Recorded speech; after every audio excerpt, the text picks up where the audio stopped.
Hello student, good morning. हमारे द्वारा भारतीय अर्थव्यवस्था में ब्रिटिश शासनकाल के अंतर्गत विदेशी व्यापार की स्थिति का अध्ययन किया जा रहा है।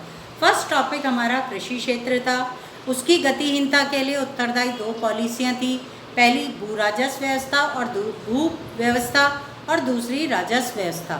फिर उसके बाद औद्योगिक क्षेत्र आया, जिसमें हमारे लघु और कुटीर उद्योगों का पतन किया गया, विऔद्योगिकरण की नीति को अपनाया गया और नए आधुनिक उद्योगों की स्थापना नहीं की गई सरकार के द्वारा। जो उद्योग खुले भी, वो भी सरकार ने अपने हितों को ध्यान में रखते हुए ही प्रारंभ किए थे और उसी सीमा तक उनका विकास किया गया था। अब हम विदेशी व्यापार की स्थिति को देखते हैं। ब्रिटिशर्स, फ्रांसीसी, डच, जितने भी यूरोपीय कंट्रियों से आए थे लोग, वे सब की सब कंपनियां थी जो व्यापार करने के उद्देश्य से भारत में आई थी और उनको वो अच्छे से जानते थे। भारत एक विशाल देश है और यहाँ से व्यापार करके, क्योंकि औद्योगिक क्रांति के बाद वहाँ तेज़ी से उत्पादन होने लग गया था, तो ऐसी स्थिति में उन्हें व्यापार के लिए जिन देशों की आवश्यकता थी, भारत एक बहुत अच्छा उनके लिए स्वर्णिम अवसर था, जहाँ पर वो अपने उत्पाद को बेच सकते थे आसानी से। तो व्यापार के उद्देश्य से आई हुई कंपनियों ने ही भारत में शासन स्थापित कर लिया। कैसे कर लिया? और जब शासन स्थापित हो गया तो वो अपने मूल उद्देश्य जो विदेशी व्यापार था उसको किस प्रकार से उन्होंने पूरा किया, इसके अंतर्गत आप अध्ययन कर रहे हैं। विदेशी व्यापार प्राचीन समय से ही भारत एक महत्वपूर्ण व्यापारिक देश रहा है, किंतु औपनिवेशिक सरकार के द्वारा अपनाई गई वस्तु उत्पादन, व्यापार, सीमा शुल्क, सीमा मतलब सीमा पर लगने वाला टैक्स, सीमा शुल्क की प्रतिबंधकारी नीतियों का भारत के विदेशी व्यापार की संरचना, स्वरूप और आकार पर प्रतिकूल प्रभाव पड़ा था। परिणाम स्वरूप भारत कच्चे उत्पाद जैसे रेशम, कपास, ऊन, चीनी, मील, पटसन आदि का निर्यातक बनकर ही रह गया था। साथ ही ये सूती, रेशमी, ऊनी वस्त्रों जैसी अंतिम उपभोक्ता वस्तुओं और इंग्लैंड के कारखाने की बनी हुई हल्की मशीनों आदि का आयातक भी हो गया था।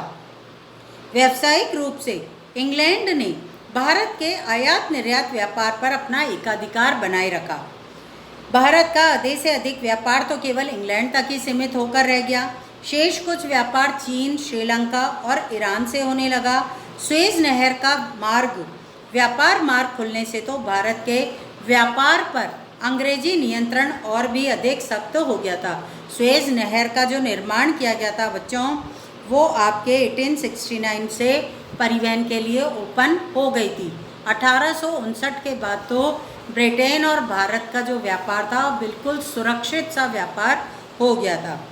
मार्ग खुलने से तो भारत के व्यापार पर अंग्रेजी नियंत्रण और भी सख्त हो गया।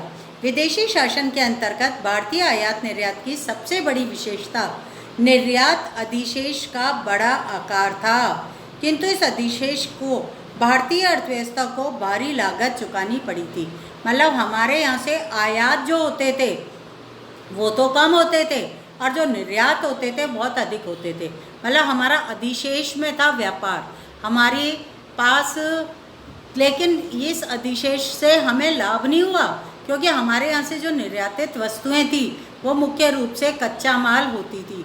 मतलब हमारे देश के संसाधन जो हमारे देश में वस्तुओं और सेवाओं का निर्माण करते, लोगों को रोजगार उपलब्ध कराते, वे सारी वस्तुएं, वे सारा कच्चा उत्पाद कल कारखानों तक, ब्रिटेन तक पहुंचा दिया जा रहा था।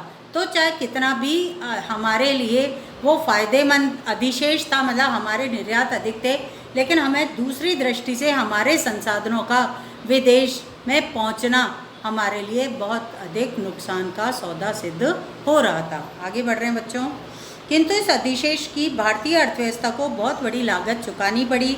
देश के आंतरिक बाजारों में कपड़ा, अनाज और मिट्टी के तेल जैसी अनेक आवश्यक वस्तुएं मुश्किल से ही उपलब्ध हो पाती थी। यही नहीं, इस निर्यात अधिशेष का देश में सोने और चांदी के प्रभाव पर भी कोई प्रभाव नहीं पड़ा। कोई वास्तव में हमारे देश में कोई चांदी सोना नहीं आया। जब हमने कच्चा उत्पाद विदेशों में भेजा तो वहाँ से हमारे देश में कोई सोना चांदी नहीं आया, संसाधन जाने के बाद, कच्चा माल जाने के बाद, बल्कि हमारे देश में क्योंकि ब्रिटिशर्स का शासन था तो उन्होंने ऊपर ही ऊपर कुछ गिफ्ट के रूप में संसाधन, कुछ कैसे अपने तरीके से सारी नीतियों का निर्माण करके खुद के लाभ के लिए उनको यूज़ में ले लिया। वास्तव में इनका प्रयोग तो अंग्रेज़ों की भारत पर शासन करने के लिए गढ़ी गई व्यवस्था का खर्च उठाने में ही पूरा हो जाता था। अंग्रेजी सरकार के युद्धों पर व्यय, अदृश्य मदों के आयात पर व्यय के द्वारा भारत की संपदा का दोहन किया गया।